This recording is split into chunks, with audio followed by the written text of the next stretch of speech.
Je m'appelle Patricia et je parlerai ici au nom de Hildegard Schneider, directrice de World Wide Wings. Le thème de l'épisode d'aujourd'hui traitera le retour aux origines. Chaque semaine à Shabbat, du vendredi soir au samedi soir, les synagogues du monde entier lisent une section hebdomadaire de la Torah appelée en hébreu Parashot HaShavua. Parasha signifie section. Le pluriel est parashot. La parasha est donc une section de lecture de la Torah, du 1er au 5e livre de Moïse. Au cours d'une année, l'intégralité de la Torah est ainsi lue publiquement lors des offices de la synagogue, ce qui s'applique par les paroles de Moïse dans Deutéronome 31, 9 à 13. Dans les Actes des Apôtres 15, verset 21, Luc cite Jacques en disant « En effet, depuis bien des générations, dans chaque ville des hommes prêchent la loi de Moïse, puisqu'on la lit chaque Shabbat dans les synagogues. » L'origine des premières lectures publiques de la Torah se trouve dans le livre de Néhémie, où le scribe Esdra rapporte qu'il voulait trouver un moyen de s'assurer que les Israélites ne s'égarent pas à nouveau. Alors tout le peuple s'assembla comme un seul homme sur la place qui était devant la porte des eaux. Ils dirent à Ezra, le scribe, d'apporter le livre de la loi, Torah de Moïse, que Yah avait ordonné au peuple d'Israël, Néhémie 8, verset 1. Et ils lurent dans le livre de la Torah, la loi Elohim, par section, en indiquant le sens de sorte que l'on puisse comprendre ce qui était lu. Néhémie 8, verset 8. Cela a conduit à la création d'un système hebdomadaire pour lire les passages de la Torah dans les synagogues. Dès lors, il est compréhensible que Yeshua et ses disciples aient tous pratiqué les lectures hebdomadaires. On lui donna à Yeshua le livre du prophète Ésaïe et, ayant roulé le livre, il trouva l'endroit où il était écrit. Luc 4, verset 17. Paul et ses compagnons se rendirent à la synagogue de Pisidinie à Antioche le jour du Shabbat et il dit « Mais après la lecture de la loi Torah et des prophètes, les chefs de la synagogue leur envoyèrent dire « Frères, si vous avez une parole d'exhortation à adresser au peuple, parlez. » Acte 13, verset 15. Et à Thessalonique, Paul se rendit à la synagogue des Juifs. Selon sa coutume, Paul entra chez eux et, pendant 3 Shabbats, il s'entretint avec eux au sujet des Écritures. Acte 17, verset 2. Par « au sujet des Écritures », on entend la Torah. Actuellement, de plus en plus de croyants se joignent à ce voyage hebdomadaire à travers la Torah, malgré que l'accès à la Torah soit encore largement fermé à de nombreux chrétiens, dû à un enseignement prétendant que la Torah n'est plus valable. Les églises chrétiennes se considèrent en tant que communauté du Nouveau Testament, ce qui est loin d'être le cas. Au sens strict, on entend par Torah les 5 premiers livres de Moïse. Plus tard, c'est l'ensemble des écritures hébraïques, que les chrétiens appellent l'Ancien Testament, qui a souvent été appelé Torah. Gardons à l'esprit que toute la Bible a été écrite par des Hébreux. Moïse a reçu tous ses écrits, les 5 livres de Moïse, comme des instructions de Yah. Malheureusement, dans toutes les traductions de la Bible, le mot hébreu Torah a toujours été rendu par loi. Malheureusement, l'évolution a été telle que de nombreux écrits traditionnels juifs ont été appelés Torah et sont souvent devenus plus importants que la Torah elle-même. Et cela était déjà le cas à l'époque de Yeshua. C'est comparable aux doctrines des églises chrétiennes qui ne correspondent plus à la parole de Yah. De nos jours, Ce qu'on appelle l'Ancien Testament est appelé Ténar ou Tanar par les Juifs. Le T pour Torah, le N pour Nevi'im, les livres des prophètes, et le K pour Ketuvim, les écrits. Le terme Ancien Testament lui-même n'apparaît nulle part dans la Bible. Il s'agit plutôt d'alliance. Et lorsqu'on a demandé à Yeshua si la loi était abolie, il a répondu « Ne pensez pas que je sois venu abolir la loi Torah ou les prophètes. Je ne suis pas venu abolir mais accomplir. Car en vérité, je vous le dis, jusqu'à ce que les cieux et la terre passent, pas même un iota ou un trait de la loi Torah ne passera jusqu'à ce que tout soit accompli.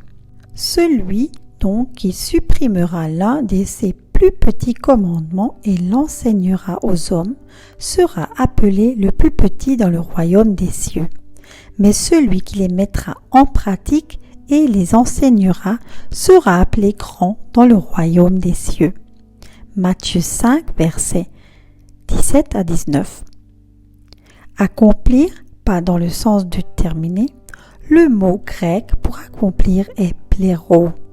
Pléro signifie rendre plein, c'est-à-dire remplir à ras bol de sorte que rien ne manque, compléter à tout égard, rendre parfait, mener à bien jusqu'à la fin, achever, exécuter, accomplir, c'est-à-dire suivre la volonté d'Élohim telle qu'elle a été annoncée dans la Torah, telle qu'elle doit être, et faire en sorte que les promesses d'Élohim faites par les prophètes se réalisent. Un exemple, un écrivain vient présenter son livre. Il donnera peut-être des explications supplémentaires lors de la lecture afin que l'on comprenne encore mieux ce qu'il a écrit dans son livre.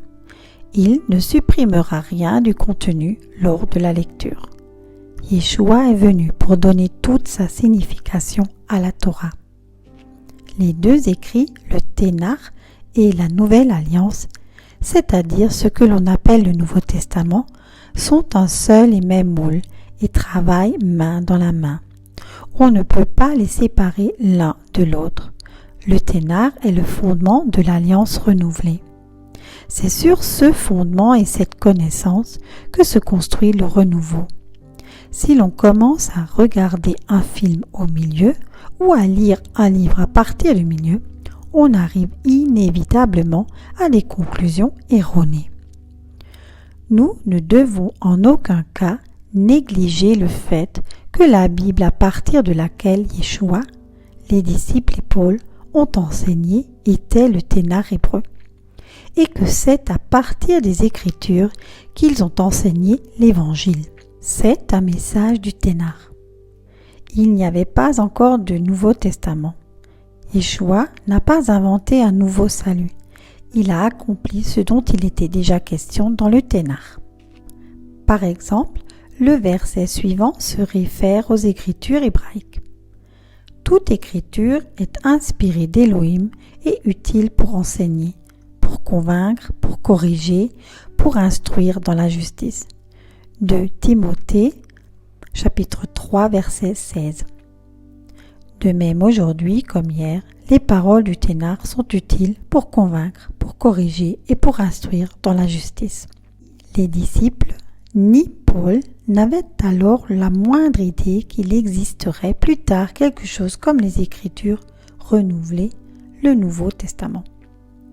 Yeshua a dit « Si vous croyez Moïse, vous me croiriez, car c'est de moi qu'il a écrit.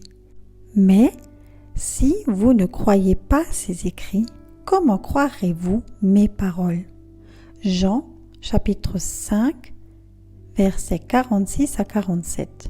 Yeshua dit que si vous ne croyez pas Moïse ou la Torah, comment pourrez-vous comprendre ce que je dis? En d'autres termes, il y a de très nombreux principes que Yeshua a enseignés, qui sont écrits dans la Torah et qu'il a portés à un niveau encore plus élevé. Et rien que dans la première paracha, dans la première lecture hebdomadaire, Bereshit, nous apprenons tant de principes divins. Le nouveau cycle des lectures hebdomadaires de la Torah débutera avec Bereshit cette année le 26 octobre. Je vous encourage donc à commencer ces lectures hebdomadaires et d'étudier leurs commentaires. Vous pouvez également vous abonner à notre newsletter www.worldwidewings.de. Vous y trouverez toujours un commentaire hebdomadaire sur la lecture de la Torah. La Torah est la vérité. Nous n'avons jamais été sans la Torah. Mais nous l'avons maquillée, recouverte de couleurs, nous l'avons déformée, nous avons pensé que nous étions plus intelligents et que nous pouvions nous en passer. Rien n'était gravé dans la pierre, ni même sur le sol de nos cœurs. Les croyants préfèrent encore croire à des enseignements faits par l'homme et préfèrent s'accrocher aux traditions ou pensent qu'ils doivent réinventer la roue. Yah s'épanche à travers le prophète Osée. Si je lui écrivais 10 000 fois mes lois, ma Torah, elles seraient considérées comme des choses étrangères. Osée 8, verset 12. Ne pas tenir compte de la Torah a des conséquences désastreuses. On arrive à des conclusions totalement erronées et on ne peut même pas reconnaître et percevoir Yeshua dans ce contexte juif. Et nous sommes pratiquement incapables de reconnaître l'accomplissement de prophéties millénaires concernant les derniers jours. Un exemple vraiment flagrant mais vrai de conclusion erronée. Un pasteur a sérieusement prétendu que le peuple juif actuel n'a rien à voir avec l'ancien peuple juif. En étant détaché du fondement, on ne peut pas percevoir la continuité de la parole de Yah en ce qui concerne la maison de Juda. Un autre exemple est l'histoire de l'exclusion qui s'est développée au cours des siècles par la formation d'opposition. Les chrétiens font partie de la nouvelle alliance instituée par Elohim. Les juifs sont encore attachés à l'ancienne alliance passée. L'Église se considérait comme le nouvel Israël qui avait remplacé le peuple du Dieu précédent. Les oppositions ont été théologiquement fixées. Ainsi, la légalité était attribuée aux Juifs et opposée à la grâce chrétienne. Les Juifs sont nos frères, mais seulement s'ils se convertissent. Dans le cas contraire, ils sont rejetés. Tous ceux qui prétendent cela ne connaissent pas les prophéties du Ténar. Soyez tous richement bénis. Chères sœurs et chers frères, si grâce à nos vidéos vous avez reçu une bénédiction, c'est de bon cœur que nous accepterions, si cela vous est possible, un don ou un don mensuel afin que nous puissions par ce biais poursuivre cette démarche sincère. Vous trouverez ci-dessous nos coordonnées bancaires, IBAN et BIC. Veuillez indiquer Éveil Messianique dans l'énoncé du virement. Un grand merci et likez avec votre abonnement. Soyez tous richement bénis. Je vous remercie pour votre écoute et vous invite à nous rejoindre sur Facebook Éveil Messianique.